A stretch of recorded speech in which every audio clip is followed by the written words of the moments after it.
pense que les licornes, c'est une sombre idiotie. Quand tu es entrepreneur, généralement, tu ne te payes pas. Et ça, nous, pendant plusieurs années, on ne s'est pas payé. C'est pas une blague, c'est pas une formule de style. D'avoir fait une entreprise qui a tenu le coup malgré l'adversité en Belgique, qui est quand même le pire pays au monde pour lancer une entreprise, c'est déjà pas si mal, quoi. Ouais. Aujourd'hui, une nouvelle émission de Dans le Salon, encore un invité exceptionnel, je le dis à chaque fois, mais à chaque fois c'est vrai. Aujourd'hui, on reçoit Benoît Denayer, le CEO d'Actito, grosse success story belge qui n'a peut-être pas entendu parler, et pourtant il vient de se faire racheter par un groupe suédois, c'est pas vraiment racheté, c'est pris de partie majoritaire, mais bref, quelqu'un qui dit qu'il revend et qui revend après. Souvent, les entrepreneurs, on les reçoit, qui un jour rêvent d'une exit, et là, il a fait son exit, il va nous raconter comment on vend sa start-up à des Suédois, comment on vend sa start-up à un fonds d'investissement suédois qui nous aide, quels conseils faire, quel timing ça prend. On va discuter de tout ça aujourd'hui. C'est quelqu'un qu'il faut absolument suivre sur LinkedIn, qui a un avis très tranché sur l'écosystème, mais il est aujourd'hui dans l'émission. Bonne émission.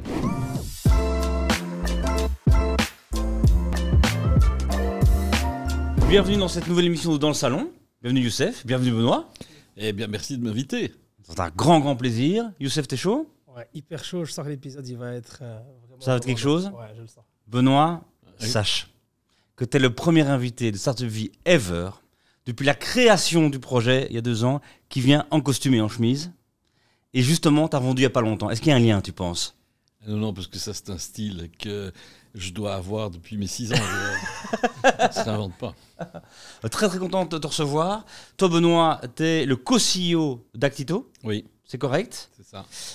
Raconte-nous en une phrase, c'est quoi Actito? Alors, Actito, c'est une Customer Activation Platform. Alors, comme ça veut rien dire. C'est une Yes. catégorie qu'on a inventée.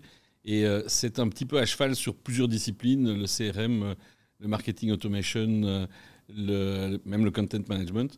Et mis ensemble, ça crée quelque chose qui permet d'accélérer la conversion des consommateurs dans leur parcours. C'est pour ça qu'on parle d'activation. Incroyable. On est hyper content de te recevoir. Parce que tu as un franc-parler. Je vous conseille déjà directement, vous pouvez mettre pause sur l'émission, vous allez sur LinkedIn, vous suivez Benoît qui aime bien vraiment. Sur LinkedIn, il y a des gens qui se font que des photos de ma team est merveilleuse. Il le fait sans doute aussi, enfin sa team est merveilleuse, mais il a un avis et il le balance pas mal sur le réseau. Donc on s'est dit, ça c'est cool. Et parfois il y a des gens qui ont un avis mais qui ne font rien derrière. Et Benoît, tu as une boîte, donc Actito, qui marche plutôt bien, qui a été rachetée récemment, c'est le terme exact? Alors, racheter, c'est pas correct. Ok. C'est une nuance. En fait, on a cédé une participation majoritaire à une entreprise suédoise qui s'appelle Quantum et qui est elle-même backée par un gros fonds suédois qui s'appelle Altor. Ok. Donc, on est toujours actionnaire, Yes. on n'est plus majoritaire. Et donc en Belgique, on parle toujours de quand on a des invités, mais c'est souvent, on est avant cet événement-là. On rêve que cet événement-là arrive un jour. Qu'est-ce qui va se passer le jour où tu vendras? Alors on a quelqu'un qui a vécu ça, donc c'est hyper cool pour nous et pour les gens qui regardent évidemment. Et donc on a évidemment plein de questions là-dessus. Et voilà en fait, on va commencer, non? On commence par le début. Hein. On va commencer par le début. D'abord, tu as dit c'était quoi Actito, mais c'est quoi la vision pour toi de ce projet? La vision. Alors, la vision, c'est intéressant, mais c'est quelque chose qui change, fort heureusement. Ok. Parce que si on prend l'histoire d'Actito, depuis le début, on a pivoté 3 ou 4 fois. Et ça, c'est important, cette capacité à pivoter, toujours avec une vision qui est de base, qui ne change pas. Mais sinon, le business model pour y arriver, ça va changer très régulièrement. Il ne faut pas oublier qu'on a lancé ça en 2000, donc c'est 23 ans maintenant. Si vous comptez, il y a eu 4-5 crises majeures dans l'Internet depuis cette époque-là. On en est sorti. On est parmi les rares qui en sont sortis. Si on prend le nombre de boîtes qui ont été lancées aux alentours de 2000 et qui existent encore aujourd'hui, c'est peut-être pas 3-4% maximum. Yes. Donc, toute l'astuce, ça consiste à avoir une idée globale de ce qu'on veut faire. Et ça, on n'a pas changé. Notre idée, c'était de faciliter les relations entre les marques et les consommateurs et leurs clients. Et c'est toujours ce qu'on fait. Mais on le fait très différemment de ce qu'on faisait au départ, puisqu'au départ, pour ceux qui s'en souviennent, s'il y a encore des dinosaures de l'Internet, eh bien, on avait lancé, la boîte s'appelait C2B, et ça voulait dire From Consumers to Business, donc c'était inverser le B2C et permettre aux consommateurs de s'exprimer à travers un portail des marques vis-à-vis des marques. Et c'est un peu l'idée qu'il y a dans Facebook aujourd'hui, mais nous, on a eu l'idée 10 ans trop tôt, probablement, et pas avec les moyens de Facebook. Et puis voilà, premier pivot, ça a été de passer du portail à un logiciel. Puis le logiciel de départ était un logiciel de gestion de customer care, plutôt répondre à des questions. Et puis, aux alentours de 2003-2004, il y a un de nos clients qui nous a dit, écoutez, c'est très bien ce que vous faites, mais ce qu'on aimerait, c'est pour pouvoir plutôt faire du marketing push vers les clients, et on a besoin d'une solution dans 3 mois.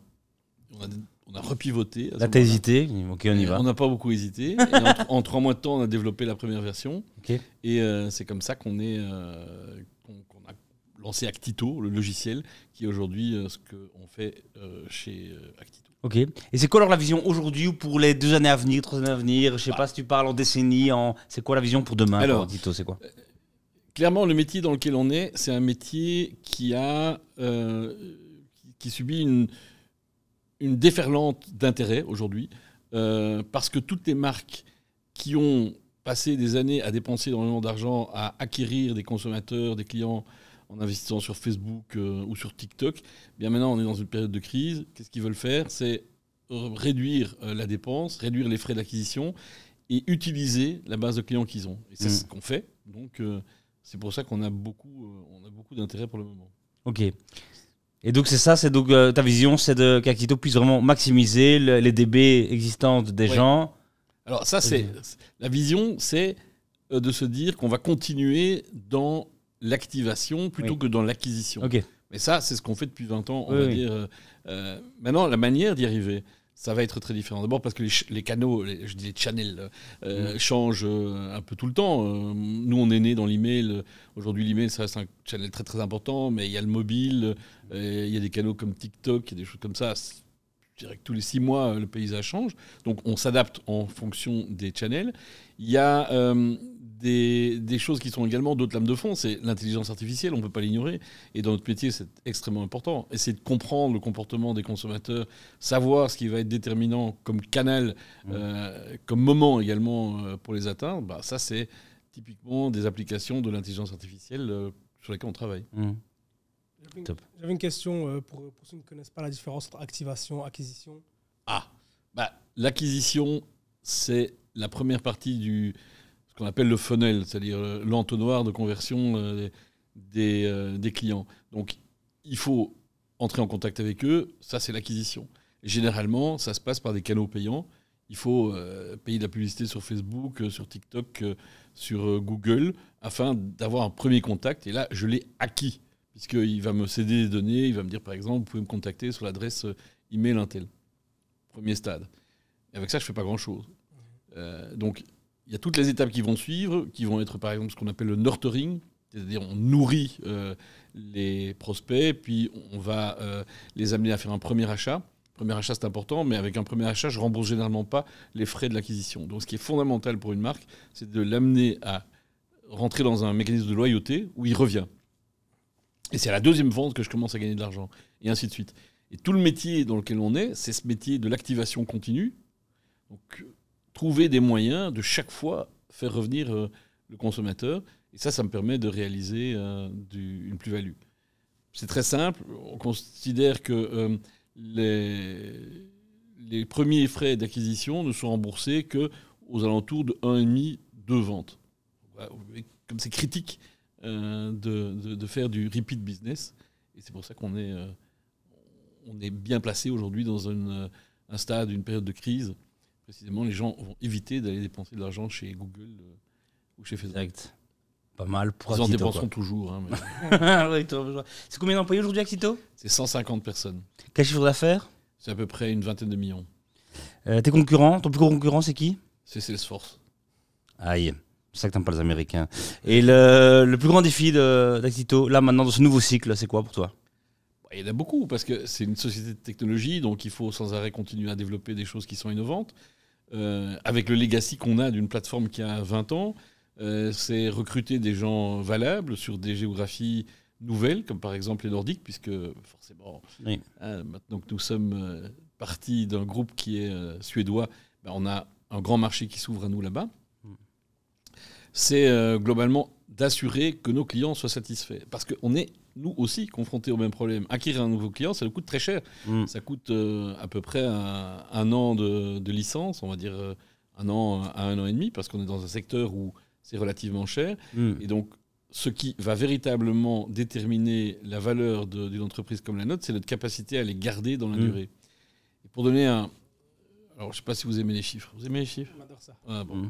Alors, donc, dans le SaaS, il y a une formule magique qui est que le coût d'acquisition, donc le coût d'acquisition, c'est ce qu'on appelle le CAC, Cost of Acquisition. Et puis, il y a ce qu'on appelle le Lifetime Value.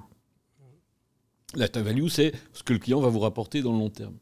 Et donc, ce qu'il faut toujours veiller, c'est que le rapport entre la Lifetime Value, la valeur vie du client, et le coût d'acquisition soit le plus intéressant possible. Et si on prend le cas d'Actito, un client chez nous, il reste une dizaine d'années. Et il va nous coûter 1 an à 1 an et demi en coût. Je prends tout, hein, je prends le marketing, je prends les sales, etc., à acquérir. Donc ça veut dire que le rapport est de 1 à 6, ce qui est excellent. C'est même quelque part trop bon, et ça voudrait dire qu'on ne dépense pas assez en sales et le marketing. D'accord. Donc tout de suite, un élément comme ça permet de se rendre compte de la valeur. Et ce qui fait que le client a une valeur, c'est qu'on a un autre indicateur qui s'appelle le NRR. Je ne sais pas si vous voyez ce que c'est. Donc pas le MRR, quoi, le NRR. Le NRR, Ah ouais. pas le MRR. Yes. Le MRR, c'est Oui. la RR sur un mois, mais le NRR, c'est le Net Revenue Retention. Donc, si vous prenez un client, au bout d'un an, vous regardez combien il vous paye comparé à l'année précédente. Et idéalement, ce NRR doit être supérieur à 100. Parce que s'il a churné, alors vous allez retrouver à 0%, donc ça c'est assez moche. Si vous avez réussi à l'upseller, à lui apporter plus de valeur, le NRR va passer à 110, 120. Idéalement, si on est à 110, c'est déjà très bien. Si on est à 120, alors on est vraiment dans les meilleurs. Et toi, tu as 150. Non, on n'est pas à 150. On est plutôt aux alentours de 120. Mais alors, il faut compter, si on prend toute la cohorte des clients, on prend tous les clients qu'on a, il y en a forcément qui churnent, il y en a qui tombent en faillite, il y en a qui décident de prendre une autre solution. Donc, ce qu'il faut regarder, c'est le NRR global de la boîte. Et nous, notre NRR, il est très positif. Et c'est ça qui fait que l'entreprise, elle a de si beaux résultats à la fin. Ici, moi, j'aimerais juste poser quelques questions. Vas-y, la seule règle, c'est lâche-toi. que tu réponds en un seul mot. Ah, ça, c'est dur. Pour moi, c'est on dur. n'a pas dit que ça allait être facile. Donc, ici, vraiment, on dit qu'en tant que CEO, surtout toi, tu es co-CEO, on touche vraiment à tout. Comment est-ce que tu présenterais, tu définirais ton rôle? En un mot. Visionnaire. Visionnaire, d'accord. Tu fais quoi concrètement au quotidien? En un mot? Ouais, en un mot. Alors là, ça c'est dur. Franchement, c'est très très dur. En réalité, je fais rien, je fais faire. Tu délègues. Ah oui, déléguer. Ça, parfait. Pour toi, c'est quoi la qualité pour être un CEO, un bon CEO? Je pense la patience. Ok. C'est quoi le défaut à bannir alors? Je pense que c'est l'impatience. Mais je dois dire que moi, je suis quelqu'un d'extrêmement impatient, mais que j'ai appris la patience avec... Je vois que tu réagis beaucoup sur l'écosystème belge et l'écosystème entrepreneurial en général. Comment est-ce que tu pourrais décrire la tech en Belgique? Eh bien, dual.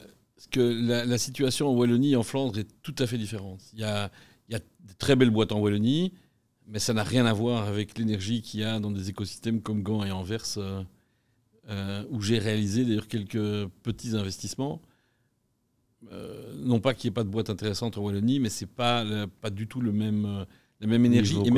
Et ce n'est pas encore le même effet d'entraînement. En réalité, ce qui se passe, c'est que la Flandre a l'avantage d'avoir déjà un écosystème d'entreprise avec des gens qui ont fait de belles affaires et qui ont réinvesti. Ça a créé un tissu. Ça n'existe pas encore en Wallonie. Mais Dieu sait, peut-être que quand le patron d'Odoo décidera de vendre, il investira dans 1000 startups qui feront Flores. D'accord. Et l'entrepreneuriat, on va dire au niveau mondial, comment est-ce que tu le définirais? En un mot, toujours. Tu donnes un mot et puis tu peux continuer à commenter. Je dirais bouillant, au sens où on voit que c'est vraiment ce qui fait vivre et battre le cœur du monde aujourd'hui. D'accord. Ta culture d'entreprise chez Actito? La culture d'Actito. Culture d'entreprise, c'est transparence, ouverture, on place beaucoup de responsabilités sur les employés. C'est un peu eux qui font la boîte. Hein. C'est plus que un peu. Et enfin, où sera Actito en 2030? Alors, ce sera toujours à Louvain-la-Neuve, ça c'est une chose. Mais comme c'est parti aujourd'hui, je crois que ce sera le leader européen de ce qu'on fait. Pas si mal ça. Je rajoute pour en un mot, les GAFA. Alors les GAFA, c'est les mamas maintenant. C'est quoi? C'est les mamas. Ok. C'est les Meta, Apple, Oui, Microsoft. c'est vrai. Je suis déjà en retard. Voilà, c'est en un mot. Pas mal. Ok. T'as une relation compliquée? Pas compliquée, mais tu postes souvent à propos de ça sur LinkedIn et tout ça. Mais mon point de vue, il est lié au fait que je suis ici en Europe. Moi, je suis juriste au départ. Ok. Et j'ai travaillé dans la protection de la vie privée, de les personnels. Et j'ai toujours considéré qu'il y avait un dédain total d'entreprises comme Meta, etc., vis-à-vis de cette problématique-là. Maintenant, qui a été un petit peu reprise par Apple, mais Apple, parfois, c'est pas toujours clair de savoir vraiment vers où ils veulent aller. Mais je pense qu'on n'a pas fait assez en Europe, quand il était le temps de le faire, pour contrer ce que les Américains ont fait. Et ça nous a fait perdre énormément de temps, nous, Européens. Parce que tous les acteurs européens qui étaient dans les secteurs proches, ils étaient obligés de respecter le cadre existant ici en Europe, ils ne se sont pas développés. Et on a une situation où on a une hégémonie absolue de Google, de Facebook. Ça n'est pas juste. Ok. Et donc il faut quoi? Plus de gros leaders européens? Alors, je ne suis pas un grand fan des gros leaders. Ce n'est pas nécessairement ce que je pense qu'il faut arriver à faire. Je pense que les licornes, c'est une sombre idiotie. Okay. La course au capital pour le capital, il y a pas mal d'entreprises ici même à Bruxelles qui ont connu ça. Hein. Quand on prend la folie autrefois de la livraison de repas, où les entreprises qu'on a bien connues qui ont levé des dizaines de millions, à la fin, ça n'a servi à rien. Mais si on prend aujourd'hui l'environnement, on voit que toutes ces entreprises qui ont perçu des centaines de millions sont pas loin de l'agonie. Il y en a quelques-unes qui vont s'en sortir, mais pour le reste, non. Ça ne marche pas. Ce modèle ne marche pas. En tout cas, il ne marche pas en Europe, je pense. Okay. Et je préfère 100 fois avoir quelques dizaines d'entreprises qui fonctionnent en Europe et qui sont... qui réussissent, qui font du bénéfice, que d'avoir un énorme mammouth qui perd de l'argent. Ok. Ce qu'on souhaite donc à Actito, d'être dans ces constellations d'entreprises. J'espère, effectivement. Je préfère être un chanteur à cet égard qu'une licorne. Top. Si on te reçoit aujourd'hui, c'est... on a dit ce franc-parler, évidemment, cette réussite qui est Actito, mais aussi...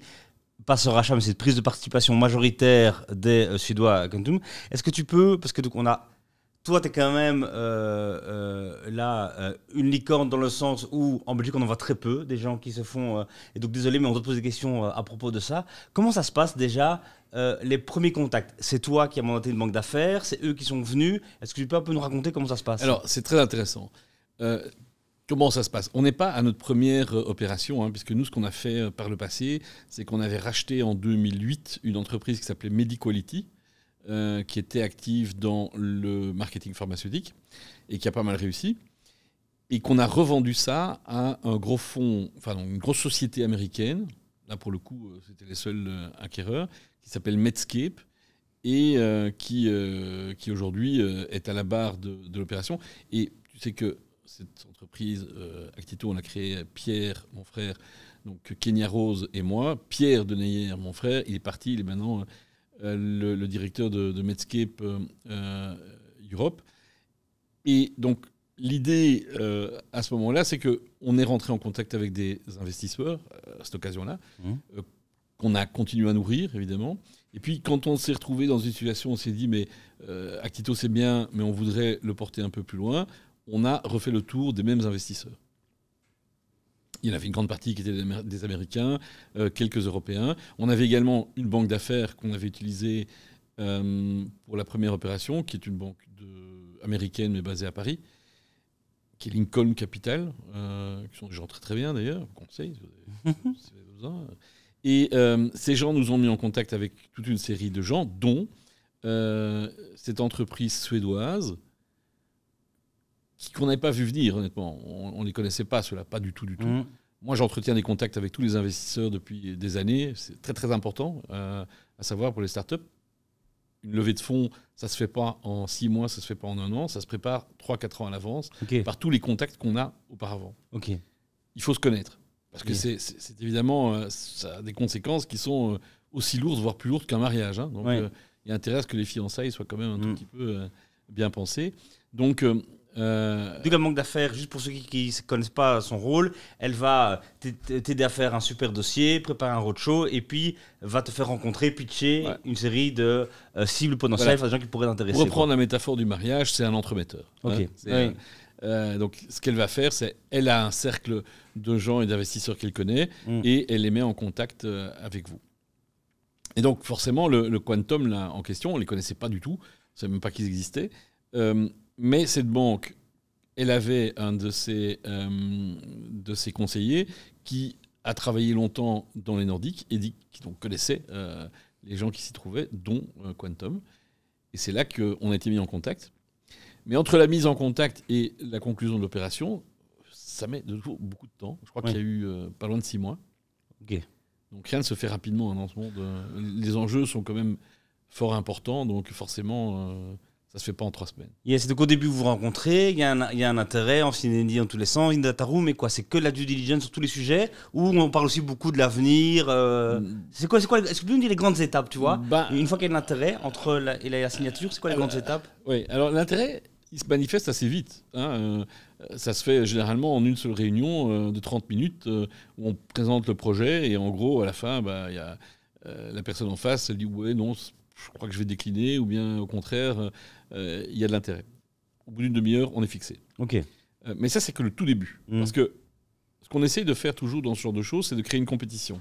Donc il ne suffit pas d'avoir une seule marque d'intérêt, à moins que, ça peut arriver, hein, il y a des cas où il y a quelqu'un qui manifeste tellement d'intérêt qu'il dit voilà, moi je mets un chèque déjà sur la table, Oui. à une valorisation très très haute, Oui. et généralement alors on évacue les autres. Mais c'est pas comme ça que c'est passé, et dans la plupart des cas, c'est pas comme ça que ça se passe. Donc on essaye d'avoir une compétition avec 3-4 acteurs, Ok. et puis après, et c'est là que la banque d'affaires est tout à fait importante, parce qu'elle parvient, par des discussions, à aligner les attentes des uns et des autres. Généralement, les gens qui cherchent de l'argent, ils essaient d'obtenir les plus hautes valorisations possibles. Et de l'autre côté, les gens qui veulent en mettre, ils essaient au contraire de faire baisser la valorisation. Et donc, on essaie de trouver un terrain d'entente. Une fois que c'est fait, alors, généralement, ce qu'on va mettre en place, c'est une période d'exclusivité pendant laquelle on dit on ne va pas voir d'autres gens. 2-3 mois, d'habitude. Et pendant ces 2-3 mois, on va faire tout ce qu'on appelle les due diligence. Et là, c'est pénible, parce que c'est discuter avec des tas de gens qui généralement ne connaissent pas beaucoup votre métier, mais qui vous posent des questions sur à peu près tout, sur la marque des serveurs que vous utilisez, pourquoi vous avez comptabilisé ceci comme ça. Bon, c'est une période un peu pénible, mais où on apprend énormément. Donc même si l'opération ne se fait pas, ce que je ne souhaite à personne, parce que comme c'est très très cher quand même à mettre en œuvre, il est évident que quand ça ne se passe pas convenablement jusqu'au bout, on a passé 6 mois de temps et on a investi beaucoup d'argent. Généralement, il arrive que ce soit fatal à certaines boîtes. Oui. Mais oui, puisque toi, en plus, le management, au-delà de l'argent, c'est que tu n'es plus dans le management de ta boîte, tu passes plein de temps là-dedans. C'est le défocus total. Oui, c'est ça. Donc, si on est une boîte de 150 personnes, on peut se le permettre. Si on est une boîte de 15 personnes, on fait ça, on ne fait pas autre chose, c'est pas à faire. Oui. Mais si donc, alors, de nouveau, si vous n'avez pas besoin d'argent, la vie, elle est toujours plus simple. Il faut toujours aller chercher de l'argent quand on n'en a pas besoin. Hein, parce que ça aussi, les gens de l'autre côté le savent. Si vous cherchez de l'argent, vous accepterez des conditions que d'autres personnes n'accepteraient pas. Mais donc, partant de là, même si ça ne va pas jusqu'au bout, vous apprenez énormément sur votre entreprise parce que ça vous oblige à faire ce nécessaire travail d'aller gratter pour voir si les chiffres que vous sortez sont valables, si ce que vous faites, votre manière de faire, même de coder ou d'acheter du hosting chez AWS, c'est la bonne. Okay. Ces gens-là, ils ont l'habitude et ils vous le disent au passage. Oui. Donc, et ça va, c'était pas si mauvais? Non, c'était plutôt bon. Okay. Ouais, c'était plutôt bon. Ouais. Ok, donc tu arrives alors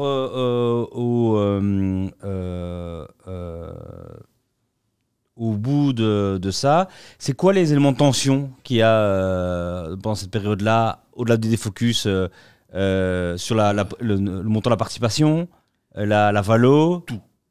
Okay. Ouais, surtout.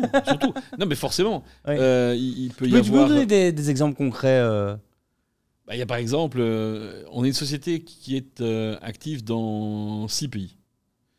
Et donc, il y a, on fait finalement 6 due diligence, en tout cas comptable, fiscal, etc.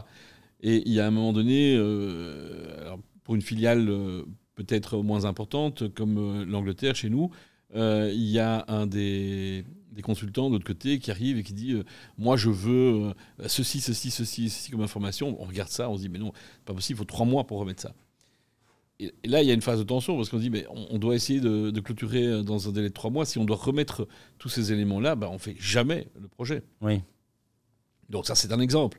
On peut avoir à un moment donné des actionnaires qui ne sont pas alignés aussi. Parce que dans tous les actionnaires, nous on était 3, les fondateurs qui étaient majoritaires dans l'entreprise, mais il y a d'autres gens qui ont d'autres projets qui soit veulent pas qu'on réinvestisse, soit au contraire veulent se débarrasser de l'entièreté de leur participation, ce que ne souhaite pas le fonds, parce que le fonds, ce qu'il souhaite, c'est que les gens restent travailler, et puis surtout, quand on réinvestit dans... Ça, c'est un mécanisme dont peut-être je reparlerai après, mais quand on réinvestit, ça prouve qu'on croit dans le business. Oui. S'il y a quelqu'un parmi les actionnaires qui dit non, moi, de toute façon, les actions, j'en veux plus, gardez tout, ça ne le fait pas. Oui. Donc ça, c'est petits exemples. Il y en a des dizaines comme ça. Ok. Et donc, toi, 6 mois, tu signes. Oui. Qu'est-ce que tu as ressenti le jour où tu as signé? Rien. Maintenant, je suis plus stressé maintenant qu'avant, en fait. En fait, le problème, c'est que quelque part, on se dit, après avoir porté ça pendant 22 ans, honnêtement, c'est beaucoup de stress. Hein. Ça n'a pas l'air comme ça. La vie d'entrepreneur, ça a l'air d'être très rose, mais c'est pas du tout rose. Il y a vraiment des hauts et des bas qui ont des impacts sur la santé, il ne faut pas s'en cacher, vraiment. Santé physique comme santé mentale. Hein. Il y a des entrepreneurs qui se suicident, ça existe, faut dire. Ça, c'est quelque chose qu'il faut dire. Les entrepreneurs, c'est très, très dur. Et donc, je me suis dit, à ce moment-là, ok, c'est bien, je vais pouvoir enfin me dégager des choses, faire des choses moins opérationnelles. Parce que quand je dis que je ne fais rien, ce n'est pas vrai. Hein. Et faire probablement plus de la stratégie, des choses comme ça. Mais en fait, c'est pas du tout comme ça que ça marche. Parce que le lendemain de l'opération, on a des objectifs à atteindre à 6 mois, 12 mois, 24 mois. Et donc, il faut y aller. Yes. Et il n'y a plus moyen après ça de dire écoutez, non, allez, c'est un faux départ, on recommence. Non, c'est pas comme ça que ça marche. Ouais. Donc en fait, ouais, plus de stress. Mais un stress un peu différent parce qu'on sait qu'on a des moyens supplémentaires, qui soient économiques, mais également en termes de réseau, comme j'ai dit. Donc ça réduit le stress, mais des ambitions qui sont plus fortes en même temps. Donc voilà, c'est cette tension-là. Et cette tension-là, mais tu ne regrettes pas de l'avoir fait. Là, maintenant, vous êtes à 2. Est-ce que toi, ton objectif, c'est de rester 2-3 ans, le temps de faire ce qu'il faut pour que toutes les notes se passent bien et après... Mais moi, si je dois dire mon objectif, et j'espère que le Suédois ne m'écoute pas, c'est en fait de passer un étage plus haut. C'est-à-dire que je pense qu'il y a des opportunités extraordinaires dans le groupe que nous avons rejoint, mais ça demande un tout petit peu de vision et de stratégie et d'ordonnancement. D'accord. Donc je pense qu'il n'y a pas toujours... Enfin, ce n'est pas une vision totalement alignée à la mienne. Je pense que les possibilités sont colossales en Europe. C'est un marché de 400 millions de consommateurs finaux. C'est donc plus gros que les États-Unis. Il n'y a donc aucune raison que les acteurs comme Salesforce soient finalement vainqueurs sur notre terrain à nous. On peut faire la même chose. On a plus de développeurs, beaucoup plus de développeurs en Europe qu'aux États-Unis. Donc toi, tu vas aller chez Quantum et faire l'acquisition. Et je vais leur dire qu'effectivement, il faut un petit peu accélérer la manœuvre et qu'on va arriver à booter nos concurrents, je ne vais plus les citer, en Europe. C'est ce qu'ils aimaient aussi quand ils reprenaient un peu, c'est ton drive comme ça, ce truc de dire... Oui, ça fait partie des choses qu'ils achètent. Hein. Oui. Ils ne s'attendaient pas que tu viennes les licencier le lendemain pour prendre leur poste et faire l'acquisition, mais voilà, ça c'était... J'ai pas été aussi cash. Un des éléments de tension auxquels j'ai pensé quand Thierry parlait, c'était l'aspect majoritaire. Est-ce que ça a été un gros moment de tension? Je pense que ça a quand même... c'est votre bébé pendant... vous étiez 3 pendant plus de 20 ans. Comment ça se passe pour laisser ces deux en fait, majoritaire? Alors, c'est un bébé, à un moment donné, ça grandit. Un bébé de 23 ans, on arrête de lui changer ses couches, quoi, en théorie. Ouais. Donc, on espère, tout entrepreneur, je crois, espère qu'à un moment donné, le bébé va vivre de ses propres ailes. Ou alors, on fait autre chose, on fait une cordonnerie familiale de génération en génération. Et, oui, mais c'est pas ce qu'on a rêvé de faire. Donc, forcément, quand on a créé l'entreprise, on savait qu'à un moment donné, on ne serait plus majoritaire dans l'entreprise. Donc, pour moi, ça, ce n'est pas un problème. Du moment que c'est entre de bonnes mains, je pense que moi, ça me satisfait. Ça n'a pas été un élément de tension? Non, ça non. Et dans les faits, de toute façon, nous n'étions plus individuellement majoritaires. Hein. À partir du moment où on est plus que 2, on n'est pas majoritaire. Yes. Et maintenant, avec, vous l'avez annoncé ou pas le montant de cette transaction? Non, et on ne l'annoncera jamais. Ok. Ça c'est quand c'est soit très décevant, soit c'est très beaucoup. Pourquoi on l'annonce pas? Parce que les Américains le mettraient en premier. C'est parce que c'est belge, ça, c'est européen de pas. Non, c'est simplement parce qu'on m'a interdit de le faire. Donc, okay. Dans le contrat, je peux pas le dire. Mais c'est des montants qui sont suffisants pour mettre la croissance de l'entreprise, pour satisfaire les anciens actionnaires. Donc, c'est un montant important, évidemment. Évidemment. Et toi, quand cette opération arrive, tu signes, tu dis ok, c'est rien fait, t'es plus stressé le lendemain, mais qu'est-ce que tu vas faire de cette richesse? Le mot est sans doute trop fort, c'est pas le bon mot, mais tu vois, de ça maintenant, t'as envie d'investir à fond, t'as envie comme t'es déjà à risque dans Actito, enfin, c'est déjà une entreprise risquée, tu préfères. C'est quoi un peu ta vision de patrimoine? Tu mets le doigt dessus. En fait, moi, je suis toujours investi dans Actito, puisque l'opération, c'est ça qui est important de comprendre, c'est une opération par laquelle donc, le Quantum ou un fonds rachète généralement 100% des actions, réinvestit à un autre niveau, donc dans une espèce de holding, dans laquelle moi je réinvestis. Donc en fait, l'essentiel de ce que j'ai pu percevoir dans cette transaction, je l'ai réinvesti dans Actito. Donc je suis encore très très investi dans Actito. Okay. Et pour moi, c'est le principal souhait, c'est que ça réussisse très très bien. Évidemment. Yes. Mais j'ai quand même un peu plus de sérénité financière, et c'est ça qui me fait, moi, investir à petite échelle dans des entreprises que j'ai déjà côtoyées. Et là, dernièrement, j'ai fait quelque chose en Flandre, dans une petite boîte qui est très très sympa. Comment la boîte? Qui s'appelle HappyDeck. Ok, ils font quoi? Ils font des méta-API. Donc, ce sont des connecteurs qui permettent, plutôt que d'aller individuellement se connecter à tous les CRM, par exemple, ou à tous les e-commerce, eh bien, ils créent un méta-connecteur qui est donc, on se connecte une fois à leur API et eux vont se connecter en aval à tous les CRM ou les e-commerce. Okay. On gagne un facteur 10 à 100 en termes d'intégration, quoi. Ok, et là, sur tout le process que tu as appris là maintenant dans la prise de participation majoritaire de Quantum, c'est quoi ton plus gros conseil à quelqu'un qui doit recommencer cette opération-là, il va retrouver sa banque d'affaires, le processus commence, day one, il y en a pour 6 mois aussi. C'est quoi ton bon conseil J'en ai pas un, j'en ai 100 des conseils. Hein. Okay. Et volontiers, j'en parle. Ouais. Mais le premier, c'est de se faire bien accompagner, vraiment, fondamentalement. Faire ça tout seul, c'est impossible. Ah oui, si c'est pour faire un premier tour, quand on a une start-up de 3 personnes, ok, c'est-à-dire comme ça qu'on a fait. Mais quand on parle de ces montants-là avec des acteurs justement étrangers, il faut être bien entouré.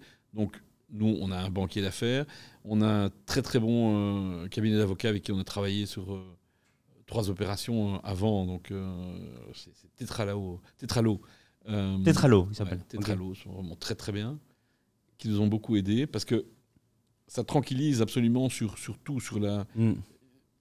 Se mettre d'accord oralement, se dire, OK, tel montant, ça c'est le tout début de l'opération. Oui. Après ça, il y a 1000 détails à régler. Le contrat, il fait 300 pages. OK. Il fait vraiment 300 pages? Il fait 300 pages. En anglais avec des Suédois, donc il faut s'imaginer. Hein. Donc, on lit suffisamment et on écrit l'anglais suffisamment correctement. Moi, je suis juriste au départ, donc ça aide. Toutes sortes de choses qui aident, mais même avec ma connaissance de départ, je ne suis pas à la cheville de ces gens-là. Oui. Donc ça, si on ne l'a pas, c'est garanti sur facture que ça foire maintenant ou plus tard. Parce que c'est un contrat qui nous lie pour... on va dire 10 ans. Hein, Ok. Même si le but final de l'opération, c'est probablement quelque chose comme une entrée en bourse du groupe. Donc ça veut dire que de toute manière, j'aurai un débit dedans encore dans longtemps. Donc ça doit être très très bien conçu. Alors, on reprend la métaphore du mariage, bah, c'est le contrat de mariage. C'est ça aussi qui fait un bon mariage. Hein. Donc, hyper bien accompagné, Oui. avoir un peu de temps. Ah, il faut déjà se dire que on a du temps, effectivement, qu'on peut se sortir de l'opérationnel pendant 3 mois, c'est un minimum. Ok. C'est pas rien, ça. Ah non, c'est pas rien. C'est pas rien. Nickel. On va passer maintenant à ta fameuse bombe qui peut exploser à tout moment. On va prendre les outils. La nouvelle rubrique, la minute popcorn. Donc, l'objectif, c'est quoi? C'est vraiment d'avoir un maximum de réponses. On va le bombarder de questions. Des questions qui vont dans tous les sens. Et Benoît va essayer de répondre à un maximum de réponses le plus vite possible. En un mot ou, Non, Autant là que tu tu peux y veux. aller. Mais bah, sache c'est- qu'il y a un chrono qui va être là. C'est facile. Que la bombe va exploser C'est facile. à tout moment. Tu as le chrono devant toi. C'est toi qui Je dois le mets. poser beaucoup de Moi, je questions. vais Oui. poser des questions. Et Non, toi, mais tu réponds. moi, si je réponds à une question, j'ai gagné le jeu.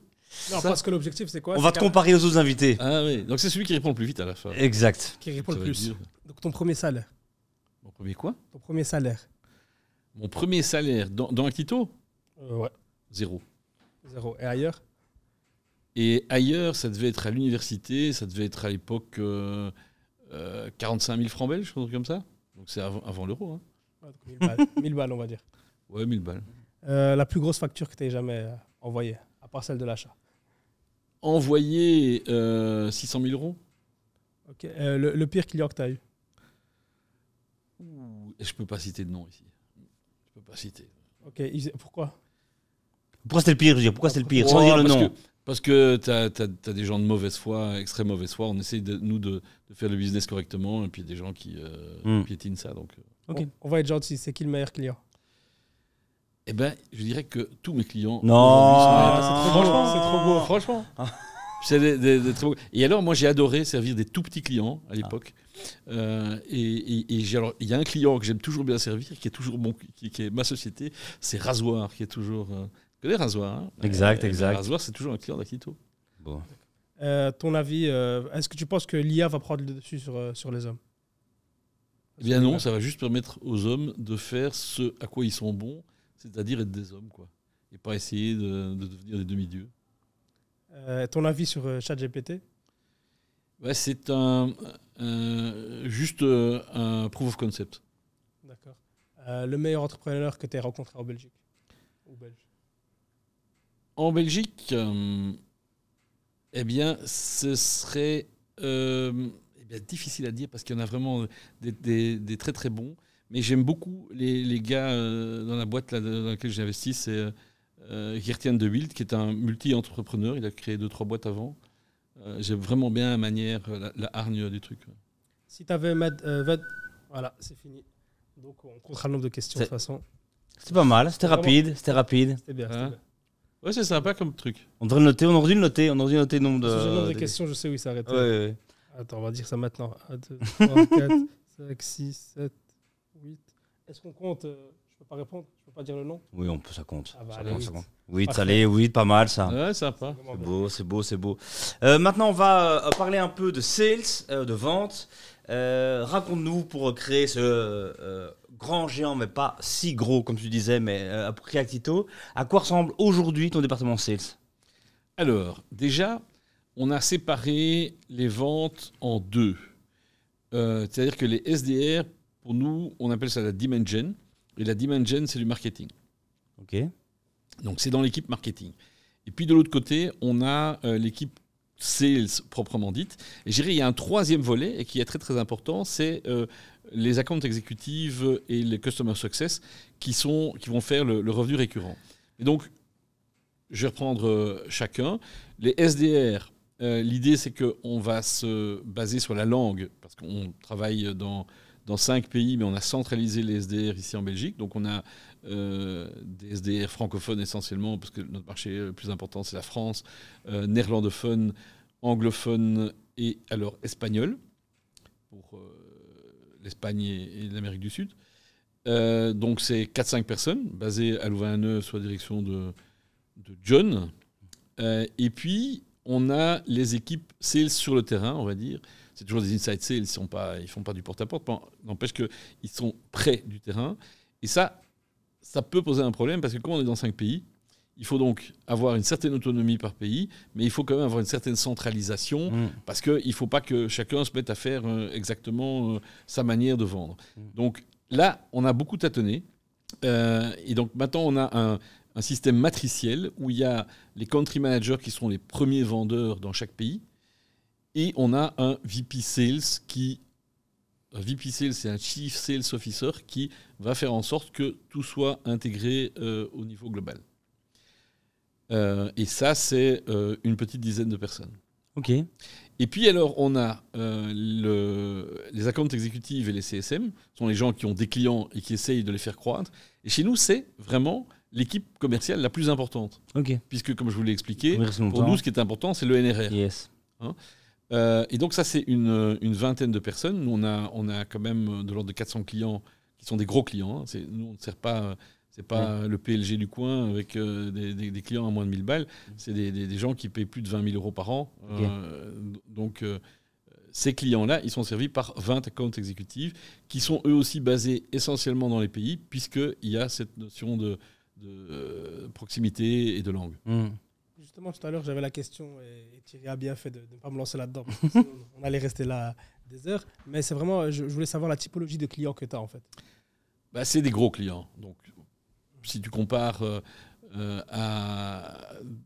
au SaaS que tu peux trouver globalement sur le marché belge, on est plutôt dans le secteur enterprise. Alors, nous, on se qualifie de mid-market, donc on est au milieu du marché, mais nos clients à l'échelle des entreprises belges, c'est des clients enterprise. Donc, ils vont commencer aux alentours d'une vingtaine de milliers d'euros par an. Ça, c'est les plus petits clients. Et ça monte jusqu'à plusieurs centaines de milliers d'euros par an. Est-ce que tu te rappelles comment tu étais chercher ton premier client ? Oui, je me souviens bien. Oui. Tu peux nous dire comment... C'est-à-dire, on a eu plusieurs vies, je te l'ai dit, c'est intéressant. Je dirais que les tout premiers clients qu'on a eus dans l'épisode Le portail des marques, c'était des petits clients à quelques milliers d'euros. Et je me souviens très bien, c'était à la foire de Libramont. Mais non, c'était Yoplait. Hein. Alors pour ceux qui n'ont pas encore, c'est vraiment un événement. Enfin, c'est incroyable, quoi. On est très loin des startups, quoi. Oui, très très loin des startups. Mais on était à une époque, on était très très majoritaire dans le secteur du fromage. On avait à peu près tous les fromagers belges. Okay. Et effectivement, Yoplait avait un stand à la foire de Libramont sur lequel on a vendu. Donc ça, c'était un des épisodes. Sinon, oui, je me souviens très très bien d'avoir vendu un de nos très gros clients à l'époque, c'était Kia. Okay. Et ça, c'est quelque chose dont je me souviens toujours. J'ai vendu ça avec mon frère Pierre à l'époque. Et l'aventure, c'était qu'on a fait une présentation dans un bureau. Et dans les entreprises coréennes, il y a toujours deux CEO. Il y a un Belge, enfin un local de l'État, oui. Et puis il y a un Coréen. Et on avait vendu aux Belges. Puis alors venait le moment de la présentation aux Coréens. Et le Coréen, il n'a pas dit un mot. Vraiment pas dit un mot pendant à peu près 2 heures de présentation. Et puis à un moment donné, il s'est rapproché de l'écran, mais à 5 cm de l'écran, il a enlevé ses lunettes et regardé très près comme ça, un petit peu dans tous les sens. Et puis il a dit OK. C'était vendu. Ouais. Ouais, ça c'est particulier. Et aujourd'hui, maintenant, à quoi ça ressemble un cycle de vente maintenant avec tous les outils modernes, les outils dont tu parlais et tout? Ah oui, ben ça c'est passionnant, mais ça il faut demander à John. Donc on a fait ce qu'on appelle une machine à saucisses. Parce que en fait, la vente, autrefois, c'était un petit peu un truc artisanal, qui était très, très basé sur les capacités relationnelles des gens. C'est ça. Je dis toujours qu'en fait, personne n'achète jamais à une entreprise, on achète à un vendeur. Et donc, si le vendeur, il n'est pas bon, on ne vend pas. Yes. Mais ça, c'était l'ancienne méthode de vente, parce que ce n'est pas très scalable, et puis ce n'est pas très répétable. Il y a des gens à qui ça marche, des gens à qui ça ne marche pas. Donc, ce qui change maintenant, c'est qu'on place une grosse partie du travail dans les mains de ce qu'on appelle les Dev Engine, donc des équipes de SDR, mais aussi d'autres gens, qui vont qualifier extrêmement bien le client de manière à ce que le sales, lui, puisse vraiment faire le travail de suivi dans le long terme. Parce que dans notre métier, vu la taille des clients, la vente, ça prend entre 6 mois, voire plus d'une année dans certains cas. D'accord. Hein, entre le premier contact et la vente finale, ça peut prendre plus d'1 an. Donc, il est très important de super bien qualifier pour éviter, évidemment, que le sales ne passe son temps à essayer de vendre à quelqu'un qui ne va jamais acheter de l'autre côté. Et c'est pourquoi on a mis en place une vraie mécanique, j'appelle ça une machine à saucisses, où tout le boulot, ça va être d'essayer de qualifier au maximum, même avant que ça ne rentre chez les SDR. Donc, en fait, on capte toutes sortes de sources. On a des sources inbound qui viennent du site. On a de l'outbound aussi parce qu'on a des équipes SDR outbound qui vont appeler les gens. Puis on croise ça avec des données. Et là, il y a un mélange de Lemlist, de Phantom Buster, de plein de choses. Okay. Et ça, c'est John qui connaît, tout en restant dans les limites de ce qu'on peut faire, évidemment, avec le RGPD. Évidemment, surtout ta carrière. Ouais, c'est toute ma carrière. Ouais. Et une fois qu'on a ça, eh bien, alors là, on lance vraiment le travail de prospection SDR, où on sait déjà par avance 80% de ce que la personne de l'autre côté va nous répondre. Ok. Et ça, ça change la vie. Ok. Alors, ce qui est intéressant aussi, c'est que à la fin, ce travail-là, il va se concentrer. Tout redevient à la fin de l'inbound. C'est-à-dire que les gens, on a pu les contacter par un salon, par un appel sortant, etc. Ça rentre dans leur arrière-cerveau, mais 6 mois pour le digérer. Oui. Puis à un moment donné, ils se réveillent, ils reviennent sur un site et puis ils demandent de pouvoir parler à quelqu'un. Donc, tout se reconcentre. À ce moment-là, on les requalifie encore un petit peu plus loin. Et puis, ce n'est qu'à ce moment-là qu'on les passe, ce qu'on appelle les Sales Accepted Leads. On les transfère à l'équipe de vente qui va terminer le boulot. Ok. Donc ultra enrichi, ultra compartimenté, oui. Chacun fait son métier et tout ça, et pas comme ça. Qu'est-ce que tu conseilles, toi, un SDR Non, pardon, pas qu'est-ce que tu conseilles. Qu'est-ce que tu attends, toi, d'un SDR que tu recrutes chez toi? C'est quoi la qualité première que tu attends de quelqu'un qui commence chez toi en tant qu'SDR? Alors, c'est un métier pas simple. Généralement, c'est pas des gens qui ont un track record colossal, c'est souvent des jeunes. Hein, et donc, ils savent absolument pas par où commencer. Mais ce que j'attends surtout, c'est d'avoir quelqu'un qui se mette à lui-même des coups de pied au cul le matin pour ne fût-ce que commencer sa journée de travail. Parce que c'est pas simple. Hein. Tu dis, là, je vais me prendre 50 baffes dans la journée, je dois y aller. Sans compter qu'avant, le métier de ça, maintenant, comme j'ai dit, il est compliqué, il faut aller dans des systèmes différents, etc. Donc, c'est cette hargne qu'on doit avoir. Sinon, ça ne sert même à rien. Et j'ai une dernière question là-dessus pour clôturer, si tu es OK, le truc sales.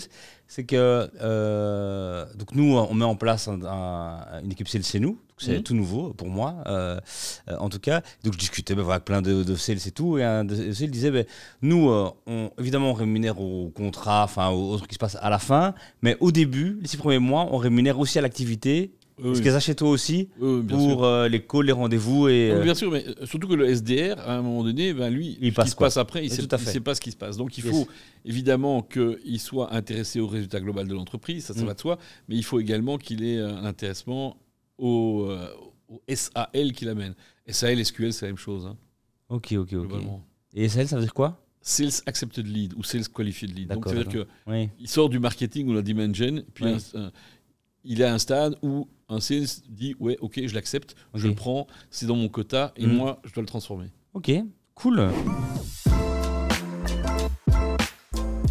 Donc, maintenant, on va passer à la rubrique Team Building où on va apprendre à connaître un peu plus Benoît avec des questions soit très pertinentes qu'on trouve dans le Team Building, soit pas très pertinentes qu'on retrouve parfois aussi dans les Team Building quand il y a des icebreakers et des choses comme ça. Alors Benoît, si tu peux te déplacer, prendre avec ton bras, il y a la jarre et l'enveloppe. Je te la donne si c'est trop loin. Je vais mettre un chapeau bleu. Et alors, non, on commence par la jarre. La jarre. Parce que il prend une question et tu peux nous la lire et y répondre, quoi. Alors, que faites-vous pour lutter contre le stress? Yes. Eh bien, en fait, je suis très nul pour ça. Et, mais depuis le Covid, j'ai trouvé un nouveau loisir, c'est que je me suis relancé, j'ai construit un train électrique. Et c'était super. Donc, franchement, ça pour se stresser, c'est vraiment très très bien. Donc un truc méthodique, avec, voilà, calme. Il faut quand même un peu de vision. Très bien, très bien. Est-ce que tu peux en prendre une autre là-dedans toujours, dans cette jarre? Je te remets celle-là. Nickel. J'espère pas prendre un plus gros papier. Voilà. Alors, si vous deviez gagner 1 million d'euros, quel serait votre premier geste? Dans ton cas, c'est 100 millions que tu as empoché, mais allez, c'est pas grave. Ton premier geste, Mais c'est quoi? alors, vous savez que c'est très ennuyeux. Si vous avez 1 million d'euros, la première chose que vous devez faire, c'est savoir ce que vous allez en faire, c'est le placer.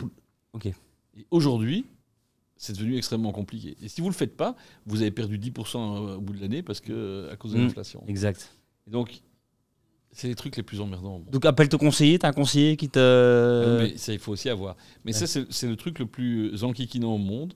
Et bon, non, il est évident qu'il y a un truc, c'est qu'il y a tous les projets qu'on s'était dit, oui, je ferai ça ou ça. Et on a les moyens, évidemment, d'un petit peu s'y consacrer, quoi. Cool. Tu peux encore prendre une autre question? Toujours dans la jarre? Alors. Quand vous étiez plus jeune, quel métier souhaitez-vous exercer une fois adulte? Alors, j'ai beaucoup changé, évidemment. Il y a certainement eu une phase astronaute. La base. Alors, j'ai voulu tenir un restaurant de sandwich à 85 étages. Très bonne idée. 85, c'est ambitieux, mais c'est. Et puis, je crois que... Attends. Le restaurant 85 étages ou le sandwich avec 85 étages? C'est important. Le sandwich, le restaurant, peut-être... Oh là là, incroyable. Ouais. Et je pense que j'ai dû avoir une phase où j'ai rêvé d'être réalisateur de films X, un truc comme ça. Évidemment. Et pour une raison ou une autre, la vie t'a amené ailleurs. Voilà. Que ça. Exactement. Incroyable. Peux-tu me mettre une question dans l'enveloppe? C'est des questions qui sont moins intelligentes, plus absurdes, mais qui peuvent... Ça dépend évidemment. Alors, quel est votre parfum de glace préféré? Moi, je suis pas très original, c'est Stracciatella. Ouais, pas mal. Ouais, Tout c'est le pas monde mal. fait ça, non? On est d'accord. Non, c'est pas mal. c'est- Tu peux encore prendre une autre dans l'enveloppe aussi? Alors, quel est votre péché mignon? Moi, j'en ai tout plein. Mais il n'y a rien à faire. J'aime bien la bonne bouffe. Aussi bien manger dans de bons restaurants que de faire la cuisine, et spécialement en famille. Ouais. Ton restaurant préféré, c'est quoi? Alors pour le moment, parce que ça change beaucoup. Évidemment.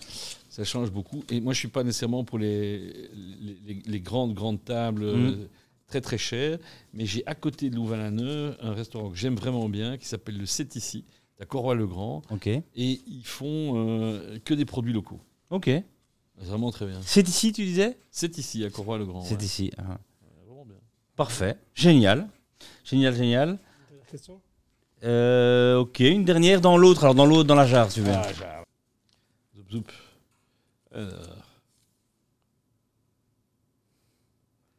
Alors, qui a été votre plus grande inspiration dans la vie jusque-là? Alors, il y a deux choses. Il y a, au plan personnel, mes parents, il n'y a rien à faire. Et mes grands-parents. Il est entrepreneur? Pas du tout? Non, mais intéressant. Mon grand-père, j'avais un grand-père qui était médecin. Et moi, j'ai failli. J'ai hésité longtemps entre faire la médecine, être ingénieur, et finalement, j'ai fait le droit. Donc, j'en avais un qui était médecin, l'autre qui était ingénieur. Okay. Et donc, voilà, j'ai fait le droit à la fin, en m'inspirant de personne. Tout à fait, simplement, parce que je me suis dit, c'est la seule chose que je suis capable de faire. Et pourquoi c'est inspirant, alors, pour toi?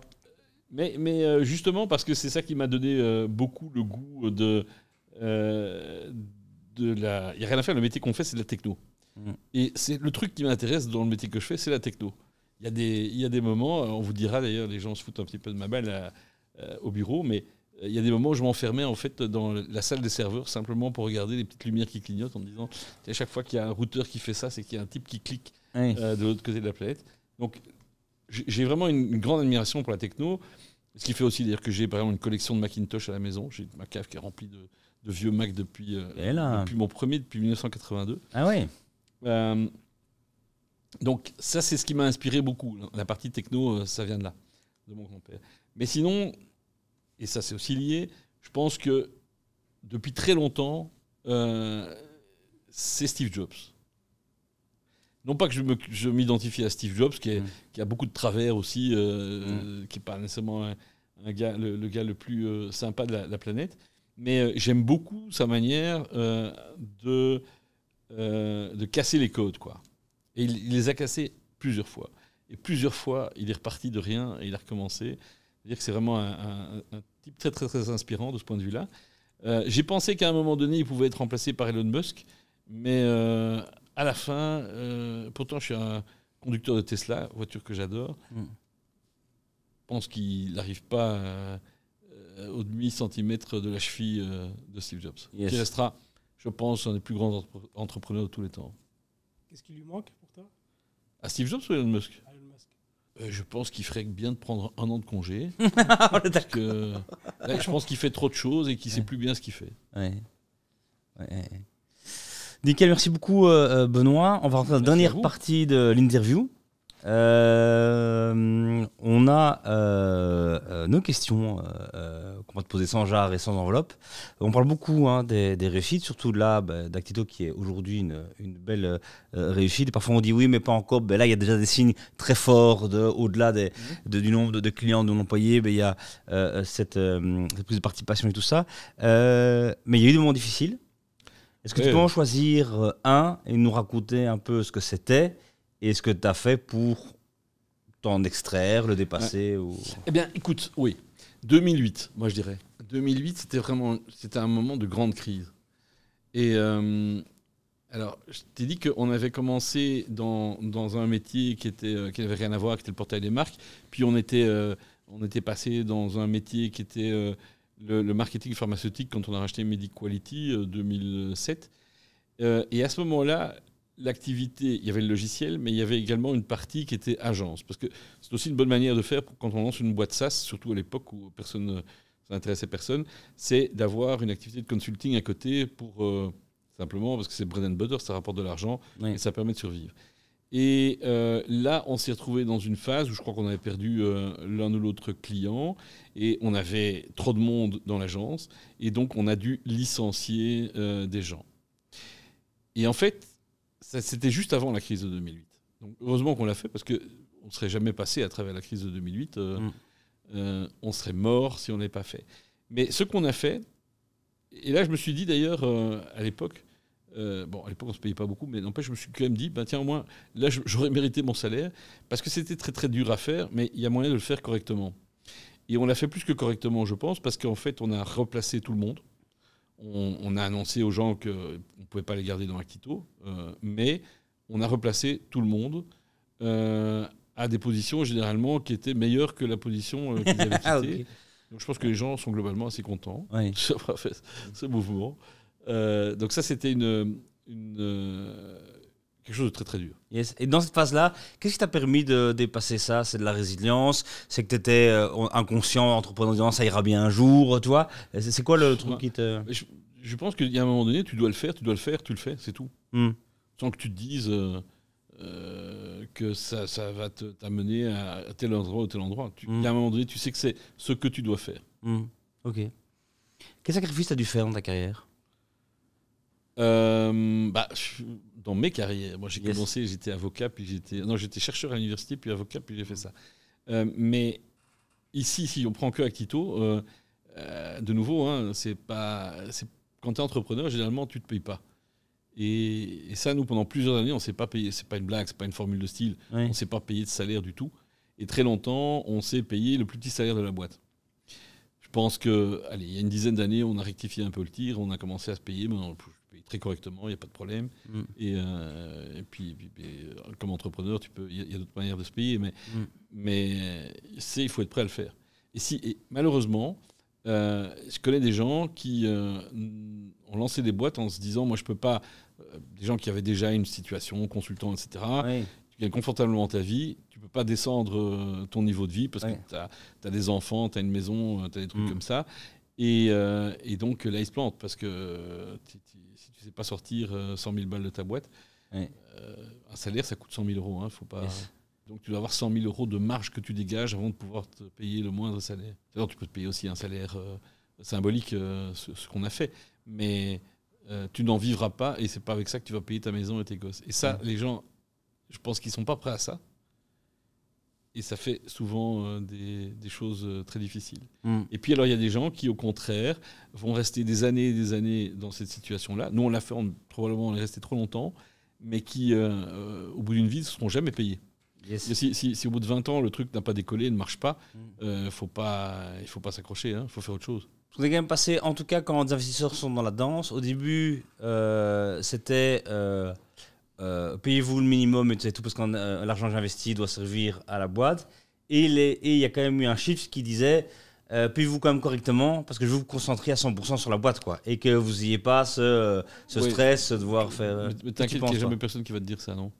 Ah non, ça, tu dois aller te battre pour l'obtenir. Ouais. Ok. Comment t'as géré pendant ta déjà longue carrière, vie pro, vie perso? C'est ce difficile équilibre. Bah, écoute, moi j'ai eu plusieurs chances, je pense. D'abord que ma femme m'a beaucoup aidé, toujours là d'ailleurs, ce qui est déjà pas mal. parce que ça n'a pas été facile, vu qu'on s'est quand même beaucoup mis là-dedans. J'ai l'avantage d'habiter à côté du boulot. J'habite à Louvain-la-Neuve, l'entreprise est à Louvain-la-Neuve. Ça fait quand même un bon 10 minutes à pied. Non, à pied, c'est plus long, mais c'est vraiment tout près. Et puis, moi, en fait, j'ai quelque part la chance et la malchance d'avoir des enfants très tard. Hein, donc, j'ai 2 petites filles qui ont 11 ans maintenant. Si je les avais eues plus tôt, je crois que j'aurais eu plus de mal. Oui. Parce que la partie la plus hard au point de vue des horaires, etc., c'est clairement les 10 premières années. Après, ça devient une boîte un peu normale, quoi. Oui. Bon, évidemment, tu dois voyager, tu dois faire des trucs, mais tu peux t'arranger. Mais les gens qui se lancent, qui combinent se mettre en couple, acheter une maison et avoir des enfants, et qui font ça c'est très très difficile. C'est dur. Et j'en connais pas beaucoup qui réussissent. Il Il y a beaucoup de burn-out, j'ai dit, parfois pire. Il y a du burn-out chez les employés, il y a énormément de burn-out chez les entrepreneurs, et ça se voit pas. Et surtout, ça ne se dit pas. Ça ne se fait pas de le dire, mais il faut le dire, vraiment. Non, tout à fait. Il ne faut pas glorifier. Enfin, c'est très bien, évidemment, le truc, mais il faut pouvoir. Ce qui est. Ici, nous, sur cette vie, on accueille tous les témoignages, mais on essaye aussi de montrer qu'en fait, tout le monde a une part de fragilité, l'est aussi, et qu'il y a personne n'est un surhomme, une surfemme qui ferait le truc. C'est que c'est compliqué. Il y a plein de défis dans plein de trucs, plein d'obstacles. Du business, il y a plein d'obstacles. Le business, si on compte la vie perso, c'est compliqué de réussir sur le business. C'est compliqué. Déjà de réussir sa vie de famille sans business, c'est très compliqué. Réussir le business, c'est très compliqué aussi. Les deux, c'est très compliqué. Et il y a des moments où ça va pas du tout. Et voilà, quoi. Donc, entreprendre, c'est sûr que c'est très dur, quoi. C'est très dur. Parlez-en. Ouais, mais il faut en parler, c'est vraiment utile. Vous avez un beau projet, il y a vie dedans. Je pense que c'est la vie de la start-up, mais c'est aussi la vie à côté de la start-up. Et je crois que ça, il ne faut pas passer à côté. Sinon, on passe à côté de sa vie, ça c'est quand même un peu moche. Donc, il faut le répéter. Et puis, peut-être qu'il faut aussi s'entourer. C'est pas toujours une femme dans un ménage ou vice-versa, c'est bien, mais elle ne doit pas non plus subir tout, la pression. Donc, avoir des collègues à qui on peut parler, c'est pas les employés. C'est très difficile. Il faut établir une certaine distance.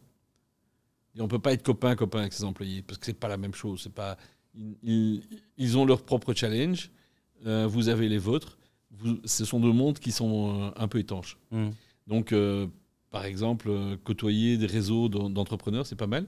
À Louvain-la-Neuve, il y a une chouette initiative. C'est notamment Olivier Simonis qui a le SAS Club. Ça. Ouais, SAS Club, très très chouette. Très très chouette. Tous les acteurs du SAS, enfin en tout cas, toute une série d'acteurs du SAS qui se réunissent pour parler de leurs défis à eux, échanger. Le dernier mercredi du mois, je crois que c'est ouvert à tout qui veut. Moi, j'ai plus beaucoup de temps là ces derniers temps, mais je vais y retourner. Parce que bravo, bah oui, parce que c'est des gens comme toi qui amènent aussi de la... Mais c'est très très sympa, très utile. Très utile. Et cool. Cite-nous 3 compétences, tu penses, qui t'ont amené où tu es aujourd'hui. Alors, je pense que être juriste, ça sert. Ok. C'est pas fréquent, mais ça sert beaucoup parce que ça permet de comprendre énormément de choses sur la partie contractuelle. Évidemment, moi, je suis dans un métier où les données personnelles, ça compte. Une certaine partie financière. Donc ça, c'est vraiment fondamental. L'autre compétence que j'ai, moi, j'ai étudié l'informatique aussi à un moment donné, puis je suis un geek de la première heure, avant que ça s'appelle geek. Si on n'a pas de geekiness, ça sert même à rien.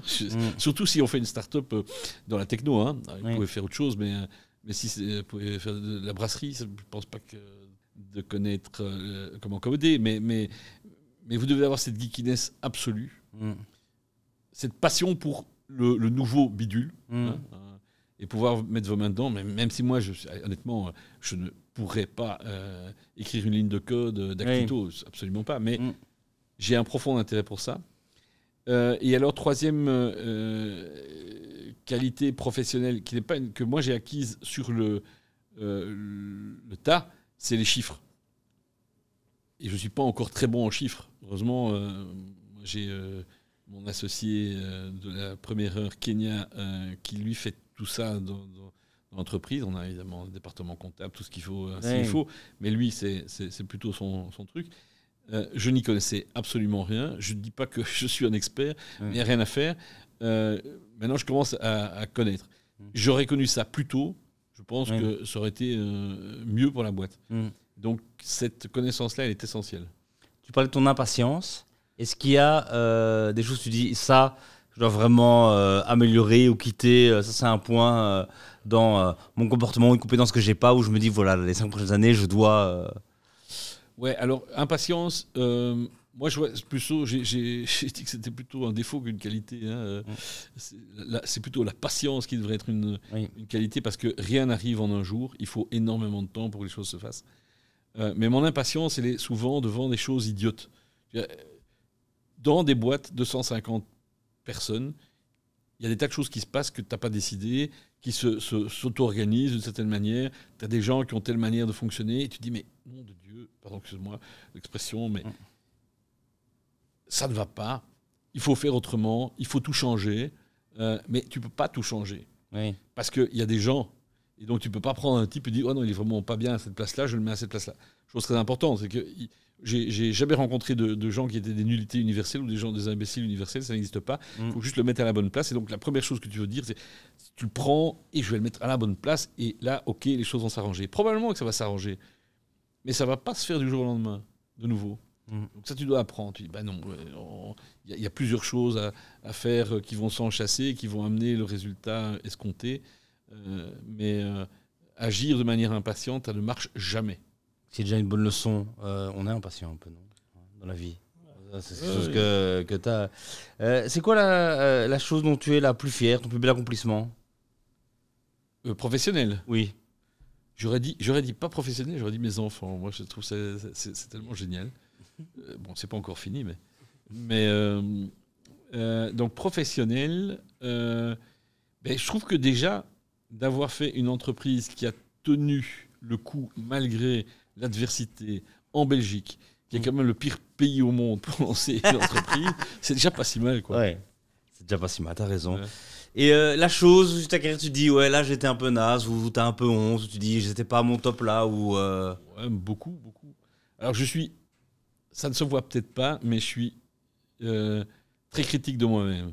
Okay. Donc, a priori, tout ce que j'ai fait, c'est nul. Donc, je suis pas. Très bon démarrage. J'ai cette tendance naturelle. Puis après, en grattant, je dis non, finalement, c'est pas si nul que ça ce que j'ai réalisé. Mais oui, c'est certain que je pense que là où j'ai été le plus nul, c'est justement cette impatience en permanence. C'est de vouloir que les choses, ne pas supporter que les choses ne soient pas faites comme j'aurais aimé qu'elles soient.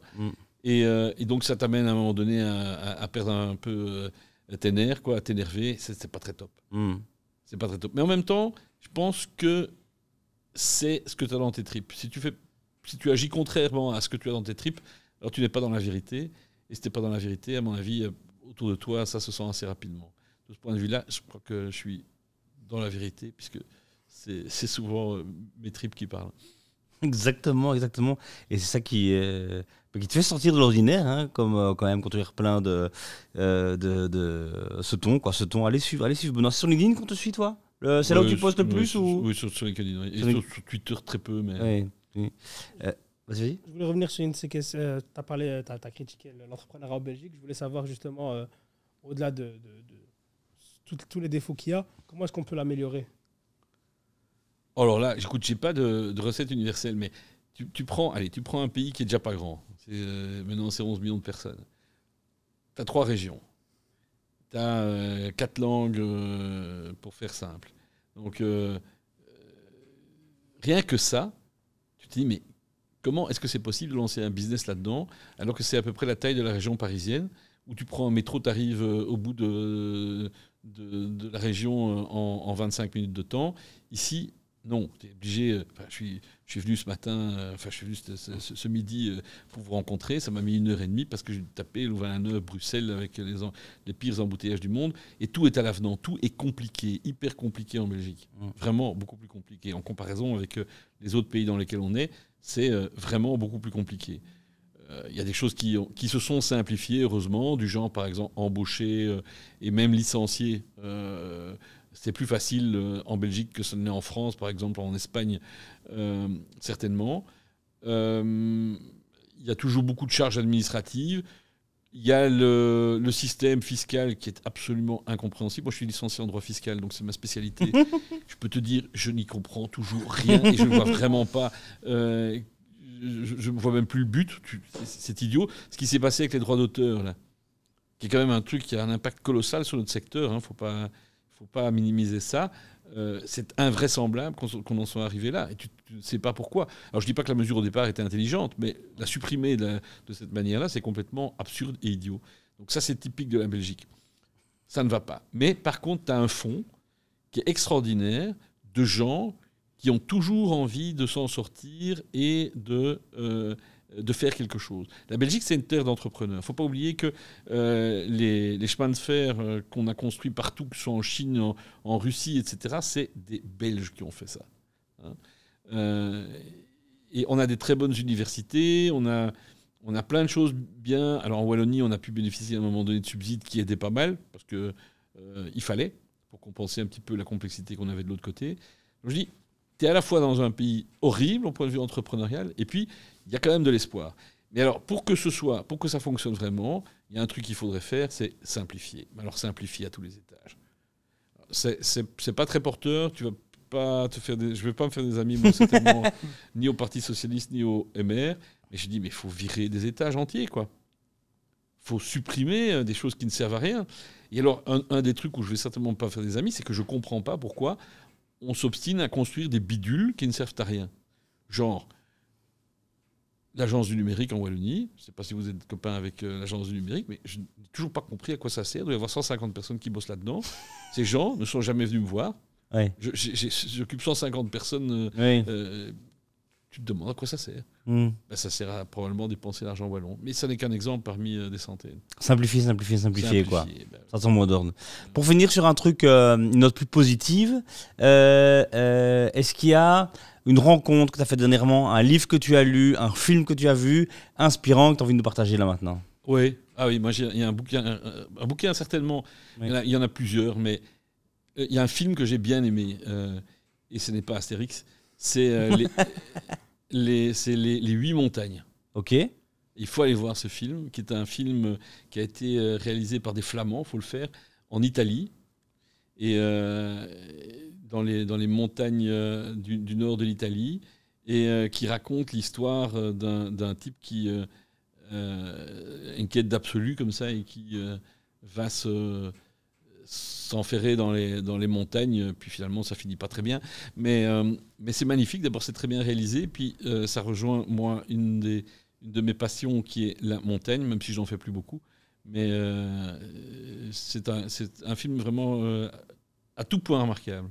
Génial, on reste là-dessus. Les 8 montagnes et les automontagnes. Encore mieux dit évidemment. Ouais. Benoît, merci beaucoup pour le temps que tu nous as accordé. Si je suis un jeune entrepreneur, j'ai une idée dans ton secteur et j'ai besoin de conseils, on peut te joindre sur LinkedIn ou t'as pas le temps? J'ai absolument toujours le temps pour ça. Incroyable, faut que tu dire j'ai absolument pas le temps. C'est ça que tu allais dire. Non, mais ça c'est ce que j'adore. Moi. Génial.